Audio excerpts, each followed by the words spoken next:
Dreams are paranormal. They occur beyond the scope of scientific understanding. However, they differ from other paranormal experiences in the way that everyone can agree they actually exist. Yet, no one has been able to explain absolutely what they are. Some scientists argue that what happens in our dreams is meaningless and merely random images which fire from synapses as our brains perform routine system maintenance. Proponents of Freudian psychology state that they are a way for our unconscious mind to process emotions, and as such also serve as an outlet for our most repressed desires. Then there are those who view dreams through a more spiritual lens.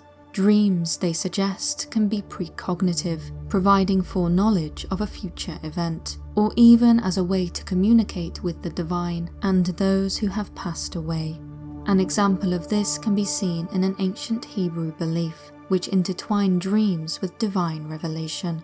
In the book of Genesis, the prophet Samuel would lie down and sleep in the temple and receive the word of the Lord. Dreams and their true nature have fascinated for millennia. In ancient times, the Sumerian kings of Mesopotamia studied dreams intensely, with literature on the subject having been found to date back to as early as 3100 BC. In such texts, they expressed a belief that when dreaming, the soul, or a part of it, leaves the body and travels to different places. With such a long history of studying and discussion, it is no great surprise then that there are a great many theories as to what dreams are.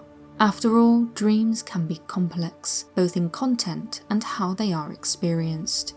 In this way, one of the most profound abilities to have in relation to dreaming is that of lucid dreaming, the ability to take control of and consciously direct a dream.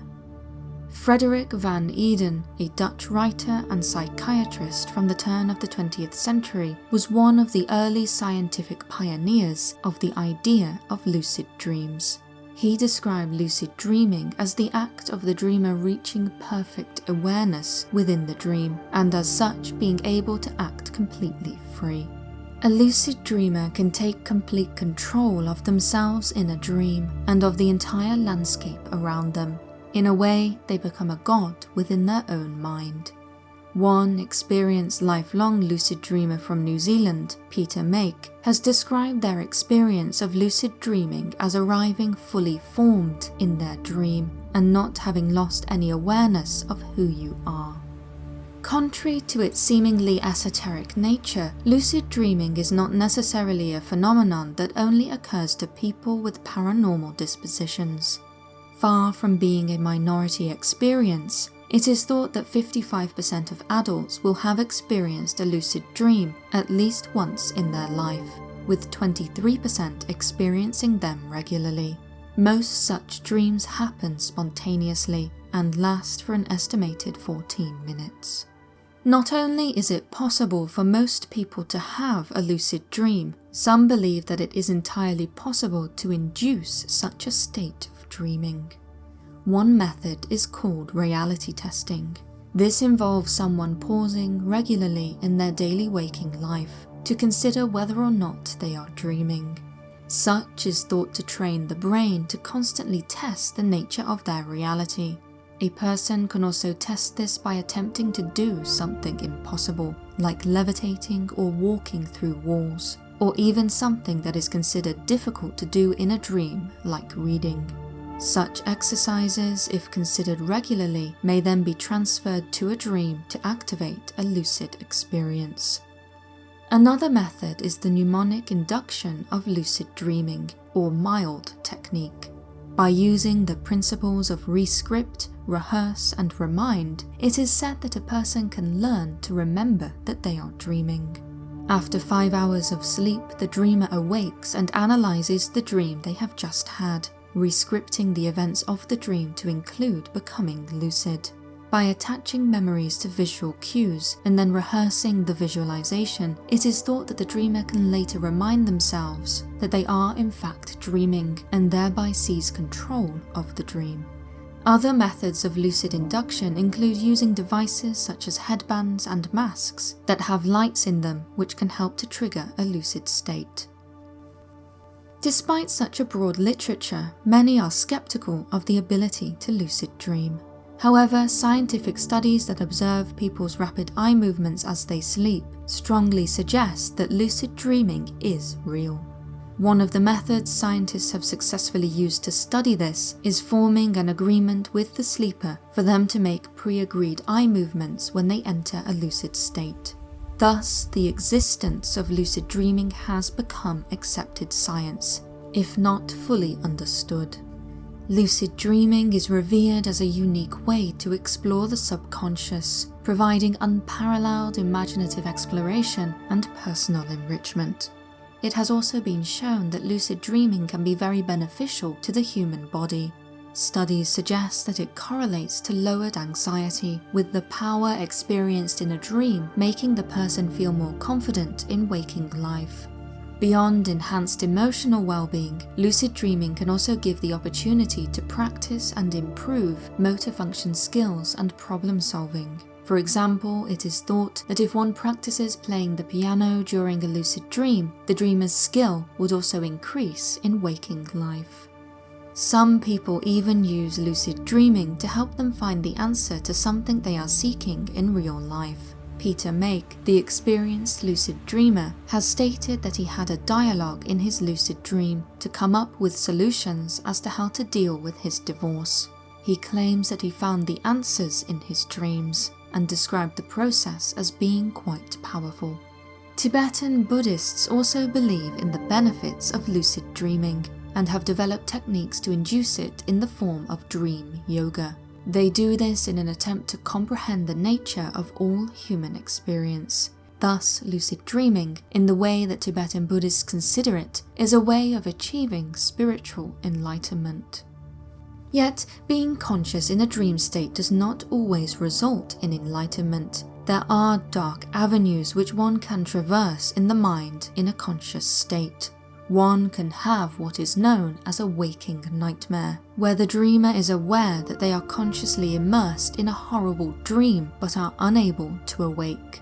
One form of waking nightmare is known as sleep paralysis. Sleep paralysis can generally be categorized as taking one of two forms. In one, the experiencer reports total paralysis, whilst being completely aware that there is a horrifying presence near them, but this state of fear does not evolve any further.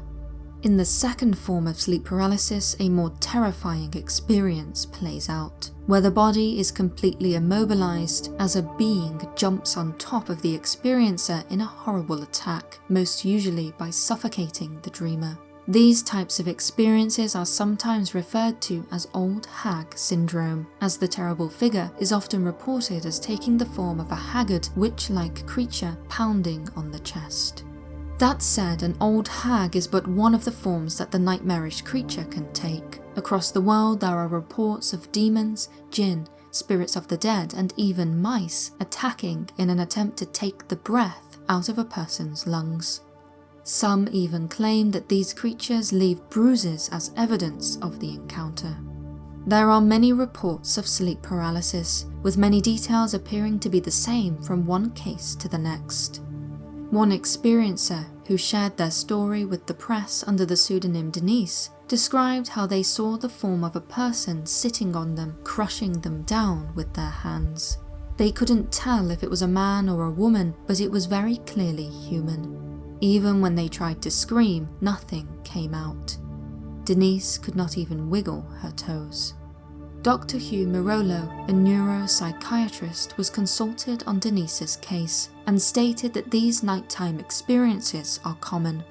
The explanation he provided was simple. Cold weather and a long winter season can disrupt sleeping schedules to the point where these sorts of experiences occur. Mirolo's explanation, of course, does not account for global prevalence of sleep paralysis experiences that expand beyond northern wintertime climates.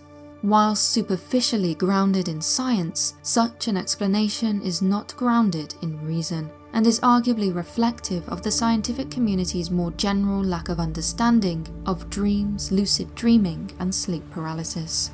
Other attempts at explaining these experiences scientifically include lucid nightmares being a side effect of anxiety or post-traumatic stress. Once again, however, this does not account for all cases. For many then, more paranormal explanations for lucid dreaming and sleep paralysis are appealing. Some believe that the paranormal entity encountered in descriptions of sleep paralysis does actually attack, and is haunting or possessing the victim of sleep paralysis. One idea may be that one must enter a state of lucidity in order to be able to see or indeed interact with such beings, and that such creatures may exist in a different dimension to waking life. Just as some believe dreams can allow for communication with the divine, they may also allow for communication with malevolent beings. Experiences of sleep paralysis are what were originally termed nightmares, with the mare of the night being the old hag creature itself. Nightmares, in the wider sense of the word, are also deeply mysterious. Terrifying dreams where people may not have control, they tend to be vivid and memorable. Control can sometimes be there as well. It is just that the experiencer has not yet realized the lucid potential of the hellish dream they are stuck in. The experienced lucid dreamer Make stated that he began lucid dreaming with nightmares, describing how he didn't know he was in control and was just a fully aware victim. Far from merely being a bad dream, most nightmares then might be considered lucid experiences.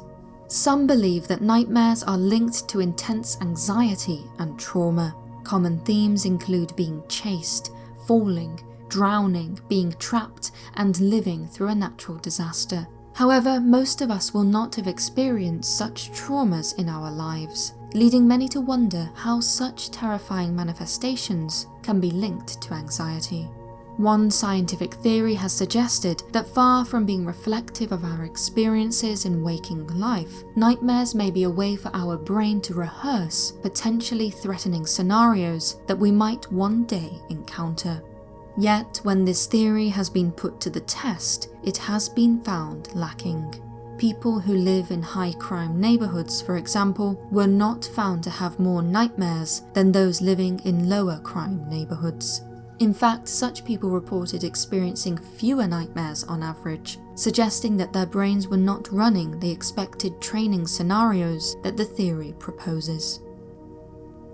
People with recurring nightmares often turn to lucid dreaming as a way to find some peace. In 2006, a pilot study successfully showed that by training people with recurring nightmares to have lucid dreams, they were able to stop having them. However, just because science has applied the age-old technique of lucid dreaming to successfully treat nightmares, does not mean that science understands them. In fact, nightmares remain a largely understudied phenomenon, with many experts dreadfully uneducated about them.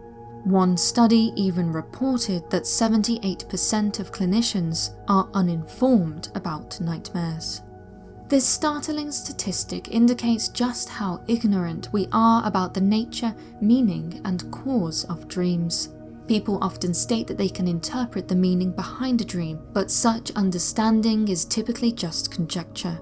The world that everyone enters every night when we close our eyes is more mysterious to science than the planets in our solar system. Arguably, the most mysterious phenomenon which may occur during a dream state is an out-of-body experience. Some have described such experiences as akin to sleep paralysis, as they feel similar to those experiences at the start, but rather than be attacked by an entity, the person is able to leave their body. Many times these experiences are reported as being incredibly positive. One person described their OBE as being immersed in pure happiness. Another experience shared by an alleged physician claims that whilst they initially thought they were dead, the fear soon ebbed away and a great peace prevailed over them. These types of spontaneous out-of-body experiences tend to occur when someone is asleep or ill. However, such a definition does not apply to all cases.